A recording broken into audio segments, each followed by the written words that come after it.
Hey guys, it's Corey from Redefining Strength. Welcome to the Fitness Hacks Podcast.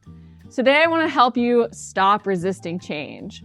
Life is about constant exploration. It's about constant change. And the more we embrace this, the more we can actually move forward towards our goals, no matter our age, no matter what's going on in our lifestyle. But this can sometimes be a struggle. I know I personally don't like change a lot of times, so embracing it can be really hard.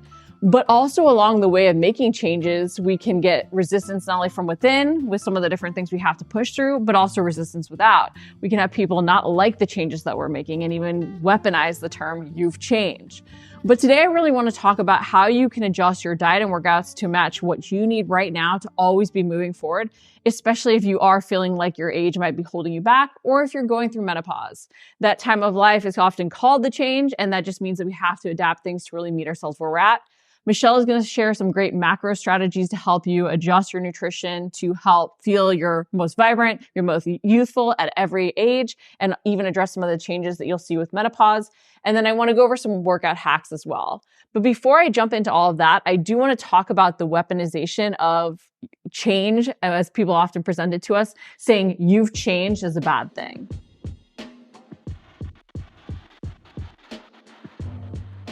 So I want to discuss the weaponization of you've changed, because when we work towards a new goal, a lot of times our habits, our lifestyles, things will evolve, and not everybody in our life will always be as supportive. A lot of times, this can hold us back from making changes. We feel guilty. We give into peer pressure even when we don't want to. Say, when we go out on a Friday night, maybe we said, hey, I really want to hit my macros. And then all of a sudden we're out with friends. They're like, oh, well, it's not bad to just have one of these. And one becomes two, becomes three, becomes us falling off the entire weekend, right? But we feel that pressure because of the weaponization of you've changed. And I want to really highlight the importance of sticking with what we want, but also why people might say this. And I think it's key we really embrace that our identity will shift and evolve. And this isn't a bad thing. Think about when you were growing up, right? You tested out different types of clothing you wanted to wear. You tested out different sports you want to play. You experimented with different hobbies. And it was a good thing that you did all of this, right? We were supposed to be trying to find ourselves. But at some point, we're supposedly supposed to have found ourselves. Yet all of life is really trying to learn, to grow, to improve, to become more of what we really want to be and to live life to its fullest. And in living life to its fullest, the more you learn about yourself, the more you will keep evolving because you want to do more of what truly makes you happy. And so often in terms of trying to reach a goal, maybe it's menopause, maybe it's getting older, maybe it's lifestyle shifts with having a family now. What we need to do to reach our aesthetic goals, our health goals might evolve and shift. And so in that, we're going to be doing new things, which might then change how we interact with people in our lives. And so in us changing, they're going to say you've changed, potentially because they aren't able to make changes for themselves, but also they're worried about what your changes really say about them, right? If you feel you need to get healthier, they might think, well, crud, does this person think I need to get healthier, right? Or they might feel that their relationship with you and your reflection to them back of themselves will change, because we are kind of mirrors to everybody else in our life. And if you're changing, they're worried that that view is going to shift of themselves. And again, they might also feel like, well, I want to make these changes for myself, but I can't. And so in that, be a little jealous, and that can come out as a negative. So we have to remember that people are going to judge our changes, but we have to stay true to what is important to us, and that it isn't a bad thing. It's not a bad thing to change. We should want to change to learn to grow throughout our life. And in creating new habits and creating a new lifestyle, our identity is going to shift. Okay. This doesn't mean you didn't know who you were before, right? Again, when we're growing up, we're allowed to experiment. It's seen as a good thing, but at some point it becomes this thing of you should know yourself, so you shouldn't want to change. But in knowing yourself, that's going to create evolution. And this really brings me to something I highlight a lot with my one-on-one coaching clients. It's like the phases of change, which I consider to be habit recalibration. It's that starting phase where we're starting to learn how to do the habits right. We're trying to practice till we get them right.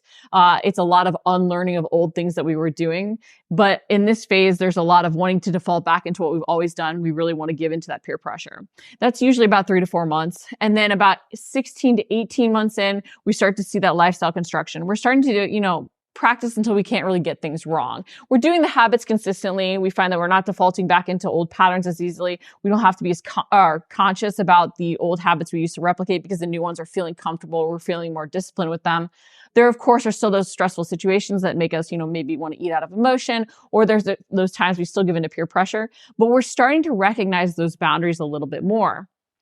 However, we haven't fully created that new identity, which is where we can almost start to see more of the weaponization of you've changed, because we're more consistent in sticking to what we want. And in that, it's a little bit more pushback against some of the other things we've done in our life. And people will start to really see that in our life. Plus, initially with habit recalibration, those first 3 to 4 months when we're making a change, people can embrace that, right? Okay, you're wanting to lose weight. Okay, you're wanting to gain muscle.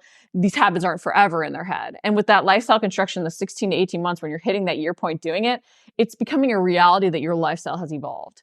And this is where you sort of have to say, okay, I need to step into truly acting as if until I'm acting as I am. And this is where that identity shift happens. And a lot of times this takes 3 to 4 years to fully become this new identity, because it is so easy when we're stressed out, when life throws something at us, to want to default back into habits and routines that we've potentially done for decades. Okay. It's why if you really look back at your life, you'll have seen a big change, during high school and during college, during even that post-college time where you're really starting to build your career, right? It's those 3 to 4 year increments where you've seen massive change because you've done the habits consistently enough, and you potentially even evolved your circles and evolve some of the other things that complement what you truly want to accomplish. Like, you might notice with some of your diet changes, you start changing the activities you're doing. You might want to start tackling new challenges with training more consistently. All of a sudden, you might go from just working out in the gym to being like, well, holy moly, I want to do vacations where I'm kayaking, vacations where I'm trying to do these hikes that I once thought were impossible for me, right? So you'll start to see other areas of your life really shift and evolve with that changing identity. But allow yourself to change. Realize that change is not a bad thing. It isn't you not knowing yourself. Wanting to have some fun with a different hair color, wanting to have some fun with different activities, is you just realizing what's truly important to you and seeking to have all the experiences in life that you want. So if you do find that there are certain people in your circles that are starting to weaponize you've changed, ask yourself why they might be saying this, really reflect on what you want, and then stay true to what matters most to you. Because ultimately, you're the one that has to live with your life, the decisions that you've made.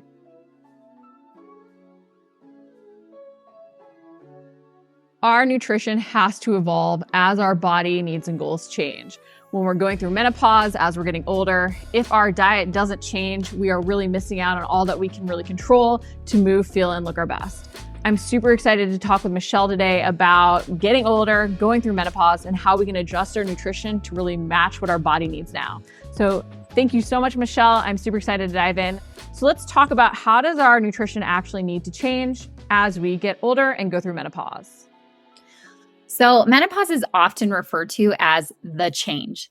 So of course, everyone has heard about the hormonal changes that are happening, but people sometimes forget that because of this change, you need to meet it nutritionally as well. And when it comes to aging, because everyone wants to avoid or kind of slow down the aging process, if you are not taking the necessary steps to actually meet your diet where it's at, you are going to actually cause yourself to age faster. So this is one of those things where if you want to become a time traveler, it is not meeting your body where it's at and evolving your nutrition.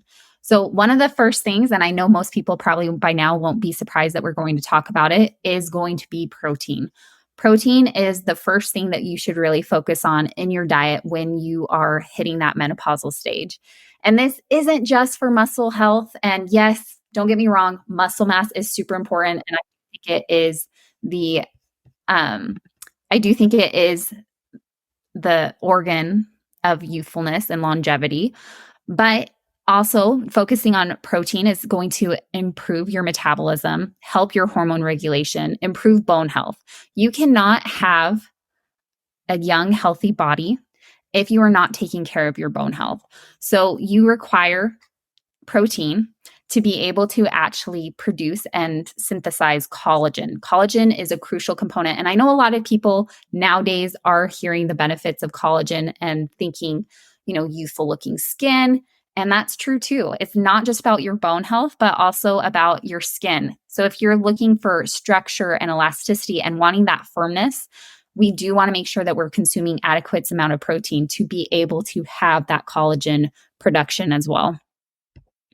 Well, protein is so key because it is in every tissue of the body, and it's literally what we're made up of. And if we're less able to utilize it as we get older, which we are, and then we're also adding in the more catabolic state, the more inflamed state we usually see during menopause, where we're not able to utilize something as efficiently, because when we're younger, our hormone levels, everything is working in our favor. So that even if we don't have optimal things in our diet, our body's like, well, we want to grow, we want to improve, we want to get, stronger, because that's how we survive. But as we're getting older, we're not seeing the same benefits of those optimal hormone levels. Our body isn't utilizing the macronutrients as efficiently. So it makes it even more essential that we increase our protein, as much as we think about it as like bro science, like muscle, like bodybuilding, all that type of stuff.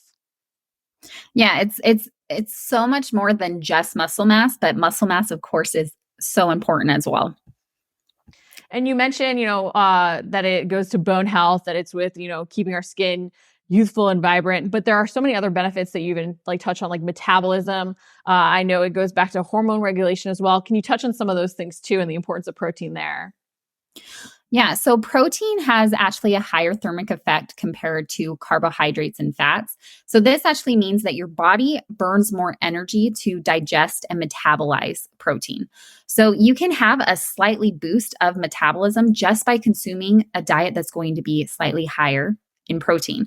So when it comes to menopause, a lot of times people are thinking, "Oh, when I hit menopause, my metabolism stopped working." No, your metabolism didn't stop working. It did slow down a little bit because you're not having monthly cycles anymore. And that is a huge thing when it comes to your body breaking down and creating tissues every single month. So yeah, you do slow down a little bit there, but in focusing on a higher protein diet can actually help offset kind of that slower option for you. And this is just one way to kind of go about that. When it comes to the hormones, adequate protein intake can help regulate hormones. And this in particular, we're going to be focusing a little bit on insulin. So stabilizing your blood sugar levels is really important during menopause to not only manage things like mood swings, energy levels, and just reduce the risk of insulin resistance. And this really has to do with estrogen. So as our production of estrogen goes down, we do become more carb resistant. So making sure that we're having proper protein intake. And when I say proper protein intake, I know everyone's thinking like protein all the time, but it's not just having that one dinner that's full of protein. It's making sure that you're consistently getting that protein throughout the day, because that's going to help regulate that insulin and kind of avoid those high spikes and drops during the day if you are someone that does still kind of consume a heavier carb intake.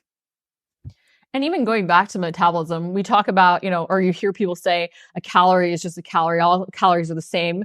And from an energy standpoint, to some extent, that is true. Yes, 1 gram of like energy is 1 gram of energy, or 1 calorie of energy is 1 calorie of energy, not gram. But it's not the same in that if you eat more protein, because of how your body's digesting it and utilizing more energy to do so, the impact that your calorie intake has on you could be very different. 1,500 calories with higher protein versus 1,500 calories with lower protein.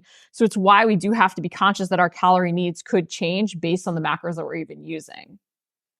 Yeah, I hear so often by clients that will say like, "Oh, I've been at this calorie level before. That didn't work for me."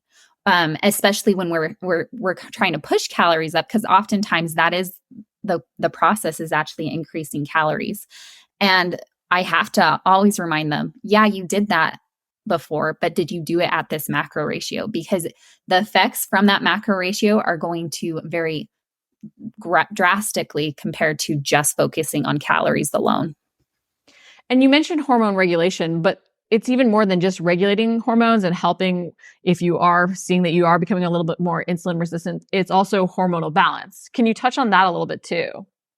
Yeah. So we've touched on it. Protein is required in almost every cell. It is required in every cell. You have to have protein.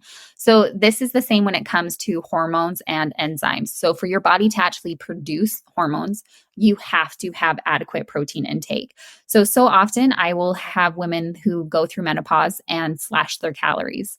But what ends up happening, and let's be honest, most women, not all, but most women crave carbs. That's what we've done the majority of our life. So a lot of us, we tend to eat carbs easier than when eating protein.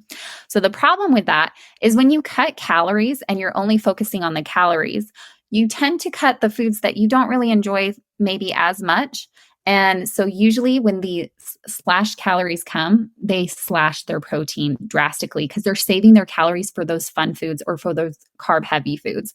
And this can really impair hormone balance even more because your body is then not going to be actually able to produce the hormones and enzymes that it requires.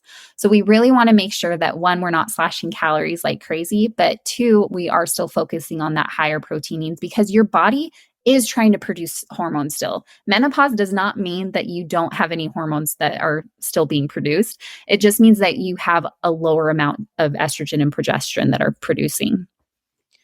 And even going back to what you mentioned with like the calories and everything, we'll hear, oh, I tried that calorie intake, it didn't work. And I mentioned that protein can really impact that. But not only from the fact of the thermic effect, but also from the fact that you can feel fuller by eating specific macros. So 1,500 calories of M&Ms is going to impact you a lot differently than 1,500 calories of fruits and vegetables and lean protein sources and such. Yeah, the more whole food based approach you're going to have to your diet that's going to be varied and, like you said, protein, fat, fiber, all those good things are going to not only help you feel satiated, but you're going to get all those micronutrients with the protein and things like that before as well. And I feel like that's something that so many people kind of skim past because there's so much emphasis on protein. But protein is not just like in that chicken, you're not just getting the protein alone. You have all these other micronutrients as well. So I see a lot of women that have cut the calories, which ended them really cutting their protein. And all of a sudden they're like, I'm low in this, I'm low in this. So I'm taking all these supplements. And yes, don't get me wrong, the supplements are needed because they're low, but they're low because they're missing those micronutrients that they could be getting in the protein. We do often turn to fruits and vegetables when we think micronutrients, but protein has a lot of micros and often in forms that we can't get even it from fruits and vegetables. So it's very key that we pay attention to the other health benefits of it and realize that it's not just about protein for muscle building. Yeah, protein is going to help you stay younger by actually being able to keep up with your active lifestyle. And so you mentioned that potentially reducing carbs or lowering carbs when you're going through menopause can sometimes be beneficial. Obviously, there are always it depends situation to that. But more than that, even you want to focus on fat as you're going through menopause because of all the benefits of that. And sometimes in trying to lose weight, achieve aesthetic goals, fat has become a little demonized. Can you talk about the importance of paying attention to your fat intake as you go through menopause, as you get older? So just like protein is required for every single cell, fat is really essential for the production of hormones. So I mentioned already that estrogen and progesterone decline during menopause. Well, your fat actually helps produce more estrogen production. So making sure that you're having adequate amounts of healthy fats in your diet can also help support that hormone synthesis. So really making sure that we are meeting our dietary needs by increasing our fat is what's really going to be necessary. And it's satiating. We always think protein, and protein's great because obviously it's the building block of the body, but fat is also going to help you just stay fuller. And really making sure that you have those healthy fats are going to also help you stay and look a little bit younger as well. And I know I'm saying healthy fats because not all fats are equal.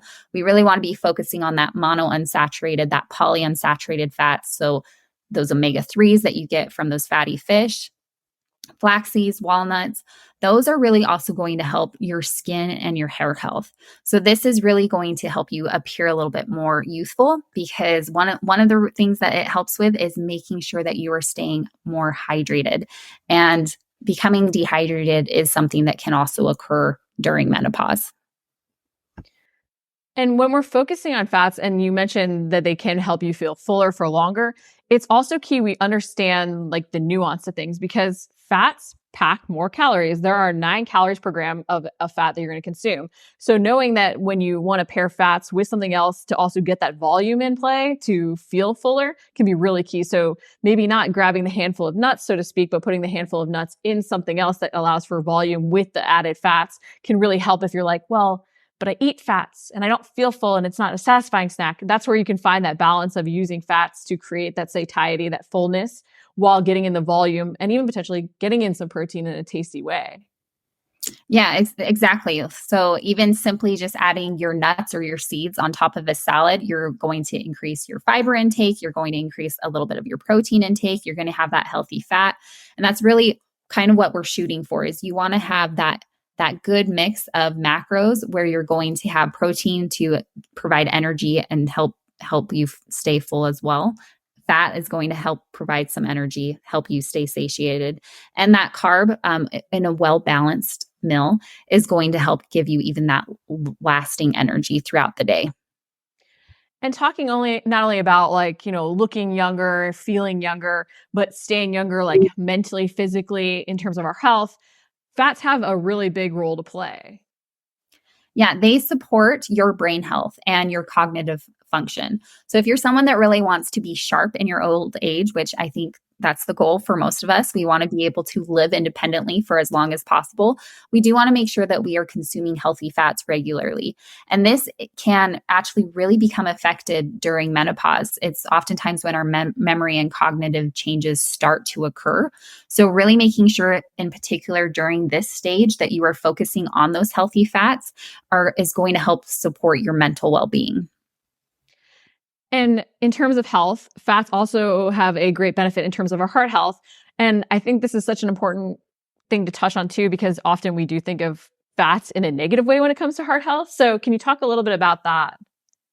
Yeah. So when it comes to menopause, because I know we're kind of approaching it from this subject, but when you have low estrogen, your body actually becomes a little bit more at risk for heart disease. And this is because estrogen does have some heart healthy protective aspects to it. You're actually able to have less plaque, your blood vessels stay more flexible. So when you hit menopause and your estrogen starts to lower, you do actually have a little bit less flexible arteries. So, what we want with this healthy fat, in particular mono and polyunsaturated fat, is going to actually be able to improve that elasticity that we want within our arteries, but also it's going to just help our heart in general and decrease the risk because what we're trying to avoid is that saturated fat. We know that we know that our body is going to need fat not only for the hormone production but for satiety, and quite frankly if you're reducing carbs you have to fill that up with something. And as much as we're going to focus on protein can't take all of your calories, it can't cover all your calories, so you have to be eating something else. So that's really where we want to focus on that heart healthy fat. And then also talking about, getting older, going through menopause, we can feel those aches and pains add up. And of course, I'm all about that prehab, doing everything we can in our workouts to move and feel our best, being intentional with our training. You can't out exercise your diet still, even when it comes to this, right? All systems have to work together.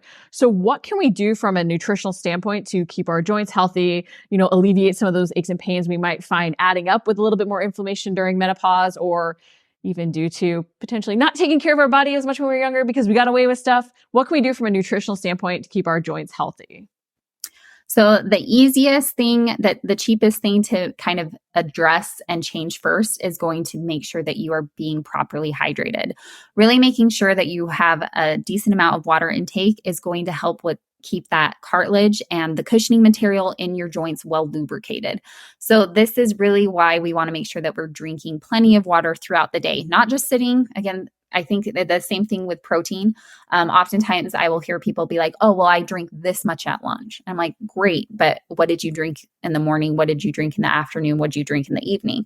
So it's not just about how much you can consume in one sitting, but it's making sure that you are staying properly hydrated during the duration of the day. And that's really going to take off a lot of stress and pain within those joints. And truthfully, it's one of those things where you want to be able to get up and off of a chair. You want to be able to get up and off the ground. And that's why we want to stay focused on our joint health. Antioxidants are going to also be a huge thing. So things like vitamin C, vitamin E, those are going to help protect the joint tissues from oxidative stress and things like inflammation. So a good rule of thumb is, of course, they always say eat the rainbow, and this is partly why we want to make sure that we're getting in all those antioxidants. And then lastly, we've already kind of talked about this, but the omega-3 fatty acids have a huge anti-inflammatory properties that can also help reduce that joint and pain stiffness. So things like salmon gets a lot of attention, but even making sure that you are consuming things like flax seeds, chia seeds, walnuts that can also give you some added protein into your meals as well can be a great option. And one of the things that I've always loved is someone, I can't remember who said it, but I had someone tell me, when I was in my 30s, my goal was just to train to be in my 40s. Now that I've hit 40, my goal is to train to hit my 50s because I want to stay as young as I possibly can. And I know that's going to require me to stay flexible and be able to move properly as I age. It's always sort of training for that next decade and doing what we can right now to prepare ourselves, because what we do, in our 20s, in our 30s does add up. Like a lot of the things that we see and we blame on, age are cumulative overload, so to speak, or compensations that have added up, right? It's all the previous practices coming into play. Like that's why results are basically based on your entire life. Everything you've done from a mental, physical standpoint impacts the rate at which you see results in the future. So the more we can pay attention to it earlier on, the better off we'll be. And I bring this up too because a lot of times I'll have people ask, well, what about postmenopausal? And my response is often, well, a lot of the things that you started doing during perimenopause and menopause need to carry on after because of the hormone changes that you've seen. Can you give any advice in terms of shifting into that postmenopausal stage of life after even the hormonal changes, and how much like what you do during the hormonal changes actually can impact and play in? So I kind of look at it as the sooner you do it, the bigger of a head start you have. Because like you said, it's not something that all of a sudden it's like, oh, I'm postmenopausal, I'm good, I can just ride off into the sunset with this. No, you need to continuously make these habits part of your lifestyle. And it takes time. It takes practice. And really going through menopause, a lot of the nutrition advice and tips we provide is really to help manage symptoms. So trying to help hot flashes and night sweats, those type of things after menopause, we're not really worried so much about addressing those hot flashes. Now is really the time that we're looking at heart health. We're looking at bone health. We want to make sure that what we're doing is going to help us as we age. And as you mentioned, get to that next decade. So really making sure that you are kind of approaching your diet as a heart healthy diet, as well as just being aware of your bone health. And so everything that we've kind of talked about is going to be something that you continue moving forward. It's just, you're probably not going to be emphasizing so much on some of these triggers that you would have for menopausal symptoms. So it's understanding that a lot of these principles are key no matter what. It's just, it's like the pain, right? We make a change because of the pain that we're now seeing. And so the symptoms are what are making us become aware of the micronutrients that we need to really be healthy for the rest of our life. Exactly. Well, thank you so much, Michelle. These were super helpful tips so that we can really make sure that we're doing everything from a nutritional standpoint to move and feel our best at any and every age. Thank you. So I want to talk about some workout changes that we might need to make as we get older. Too often we just blame our age and say, now I can't do these moves. Now, I don't recover as fast, so I can't train as hard as I once did. And a lot of times what we're blaming on age is lifestyle factors adding up. And a lot of what we're also blaming on age is why we need to do more of the things we're saying we shouldn't. But as we get older, as we go through menopause, things do shift. Okay. Our recovery times do slow. There's potential for more injuries to add up because we've had more injuries prior and because we've gotten away with certain things in the past.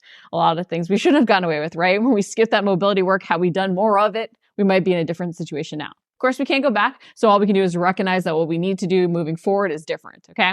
But I want to talk about some shifts to your workout routines that might really pay off to meet yourself where you're at right now. Because again, our recovery does change. Maybe the pace at which you're running right now or what you really want to lift might change. Our goals will even change, right? You might have once wanted to really train hard to lift a certain amount of weight. And now you're like, well, I just want to keep up with my grandkids. I just want to not have aches and pains. I want to be training for that next decade to move my best, right? Sometimes our ego tends to fall by the wayside a little bit more as we realize the purpose of even our training to do more of what we want in everyday life. But with all this doesn't mean that we should stop challenging ourselves. Okay. It's even more important as we get older that we don't get lazy with things or say that, because we're getting older, we shouldn't push as hard, right? Because you're getting older, you need to challenge yourself even more, both mentally and physically in the gym. This means taking on more awkward moves. This means pushing yourself hard, okay? Again, challenge doesn't necessarily mean having to do 1 rep max lifting. It just means creating that progression where you're constantly pushing yourself to step a little outside your comfort zone to do a little bit more than what you thought, okay? I really can't stress enough, use it or lose it. Okay. If you do not challenge yourself, you are not going to see those gains. And because it becomes even harder to build and retain lean muscle, not only do we need to pay attention to that aspect from our fueling side, but we need to make sure we're doing everything to stimulate that muscle growth, which means continuing to challenge ourselves. Just being like, oh, well, it felt kind of hard for 15 to 20 reps isn't enough. You want to push and sometimes be like, okay, I kind of failed even at this because I need that challenge to create that stimulus for muscle growth. Okay. So have goals in your workouts, even if you're trying to lose weight outside of just burning more calories, because that is not really going to push you to want to drive forward with your workouts. And then create that clear progression, because if you have those performance goals that you're tracking how you're doing, that's going to give you a way to say, I did a little bit more than the week before. Okay. But remember too, that you're not just trying to rush through or do a high volume. You're trying to be intentional and focus on that quality with your workouts. So in terms of some tweaks to workout routines that I find people often need to make and that they even shy away from as they're getting older is, 1, focusing on the heavy lifts and lower reps. We tend to go a little higher rep. We don't necessarily want to lift that heavy weight, or we're a little bit afraid of it. And obviously you have to build up to it, right? I don't want you doing like 1 rep max lift if you've been doing 15 reps or just starting back to training. However, working down in that 5 to 6 rep range instead of always doing 10, 15, 20 reps can be really key, so that we're lifting those heavy loads that truly stimulate that muscle growth and also strength gains. Because the stronger we are, the better the mind-body connection we have, the more we can prevent falls or fractures, the more we can react to something acting on us in everyday life. And again, the more we'll build that lean muscle, which will keep us functionally stronger, help keep our metabolic rate higher. So don't fear lifting heavy and that lower rep work. Okay. Think, heavy deadlifts, heavy, potentially bench press, heavy rows, heavy movements that are compound lifts to start your workout when you're freshest, and build up to them. Okay. Low rep might mean 12 reps for you right now, but even don't be afraid to work towards that 5 or 6 rep range. Okay. Then include prehab work. So often we've skipped our warm up in the past and think we get away with it, but that's why aches and pains have added up more now. If you want to get the most out of your workout routine too, it's not just about preventing future injury. It's about maximizing the movements you're doing. Like if you think about when you do a deadlift and you feel your lower back is what's getting the benefit or the overload of that movement, instead of your glutes and hamstrings and even upper back and lats really engaging as they should and getting the full benefit. So you're not going to see your training pay off. So prehab is not just about keeping those aches and pains at bay so that you move better in everyday life. It's about actually getting more out of your workouts so that you truly do see the muscle gains that you want and you end up moving better, getting the aesthetic results that you want as well, and even hitting those performance goals. So include that prehab. It'll also help you recover faster. So if you've been thinking, hey, with menopause, with getting older, I'm not recovering as fast, include that prehab work to help with that recovery. Okay. Then adjust the range of motion and really use range of motion to your advantage. A lot of times too, we'll do the prehab work and they'll be like, but I'm not getting more flexible. And it's because, we're working on our hip flexibility or hip flexor flexibility and hip mobility, but then we'll go and we'll squat 2 inches deep to try and use like a heavier weight, instead of saying, okay, well, I want to challenge myself with range of motion. I'm actually going to take the ego out of it, try and make a bigger range of motion, even if I have to go lighter. But you need to strengthen through the range of motion you're trying to build. Just like with lunges, right? If you don't lunge very deeply, you're not going to be stretching the hip flexors and strengthening through that full range of motion. So if you're doing that prehab work, you then want to strengthen through that full range of motion to make sure you maintain it.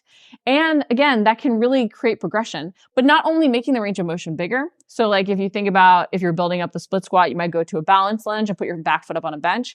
If you're now not going very deep with that balance lunge, you're not working through a bigger range of motion with the split squat. So you still need to make sure that you're actually going through the full range of motion, trying to touch that knee down to the ground, basically, to then strengthen through that full range of motion, which makes it more challenging. And where I'm going to go off of this is that it's not just about the bigger range of motion. It's also about even potentially shrinking it. So if you're doing that same split squat, you might actually keep yourself under tension by doing little pulse squats sort of at that bottom range. And by shrinking the range of motion, you're spending more time under tension. You're really loading the muscle consistently, which can also create results as well. So again, it's not just like only increasing the range of motion, it might be even shrinking it, just like we often think, oh, I need to slow down every rep. No, slowing down reps is great, especially the eccentric, but also speeding them up to be able to react quickly, to recruit muscles more efficiently, can also build strength and power as well. So it's knowing that all these different things are ways to create progression in different ways to really reach our goals. And it's about those systems working together. Then, and this is sort of jumping into it, slow things down and speed them up. Okay. So as I mentioned before, we often do think about just slowing things down where we focus on the eccentric. We think, oh, well, more time under tension is great. And it is great for building muscle. But we also think, oh, if I'm slowing things down, I'm controlling things. But we then ignore speeding things up. But our ability to be able to recruit muscles quickly is that neuromuscular efficiency. And that's what helps us avoid getting injured in everyday life because we can react to things and recruit muscles correctly. Okay. So we want that speed of recruitment. It's why doing some agility work, some coordination moves is really key because it helps us make sure that mind-body connection is there. And the better we can activate muscles too, the better we're going to see those muscle gains. Okay. So often we put a focus on feeling sore, that muscle tissue damage, but that isn't necessarily the best driver of muscle growth. Not to mention soreness is an indicator that we worked hard enough, but just creating muscle tissue damage doesn't mean you're going to drive growth as optimally as possible. There are 3 drivers: mechanical tension and metabolic stress as well. And so sometimes even by speeding things up, having that neuromuscular efficiency, that better activation of muscles, we're going to be able to recruit muscles more efficiently, which will help us have them see better results from the lifts that we do. So do think about speeding things up. Doesn't mean you have to do jump training, although I think too often we do shy away from that, especially if we have had injuries. But that explosive power work where you're trying to move at a max power output. You're not trying to go heavier. You're not trying to just get yourself out of breath. You might be only doing a couple reps, a very short interval of work with a long interval of rest. That can be super beneficial to really helping us see better strength gains when we are doing our lifting. And then focus on what you feel working. Okay. Intentionality is what matters most. It's not about quantity, it's quality of the work we do. The more quality every single rep is, the better results you're going to see in a quicker amount of time. Okay. A short amount of time. So focus on what you feel working. You should be able to, at any point, at any move, be like, what do I feel working? And really know. This is what helps, in your practice, so to speak, then allows you to do that 1 rep max lift. It allows you, when you're tired in the marathon, to recruit everything correctly and not end up compensating, right? Because you practice so much being intentional that when you do have that like max effort, that intensity where you can't necessarily focus as much, recruitment patterns are gonna be there. Okay, you're gonna be able to use the correct muscles. They're gonna be strong enough because you've really been intentional with your practice. So every time you're stepping into the gym, see it as practice, and perfect practice makes perfect, right? So you wanna be very intentional, ask yourself what you feel working. And that way, if you don't feel the correct muscles working, you can tweak the variations you're doing. You can include more prehab work, but you can make sure that you're actually optimizing movements. Because doing ab exercises, if you feel your lower back, your abs are not gonna see the benefit. So you're gonna be working really hard without seeing the results that you want. Just remember, your training is a time to learn to move better, to help you build that lean muscle, to increase your metabolic rate and stay healthier. But blaming your age, blaming changes in your life, blaming menopause, even blaming injury, guys, there's always a way to work around and adjust to meet ourselves where we're at to move forward. Well, that's a wrap for this episode of the Fitness Hacks podcast. I know change can be really hard, but if you want to see a new and better result, stop resisting change. Our body, our lifestyle, our mindsets, our goals are always shifting and evolving, and we always want to do what we can to meet ourselves where we're at to move forward.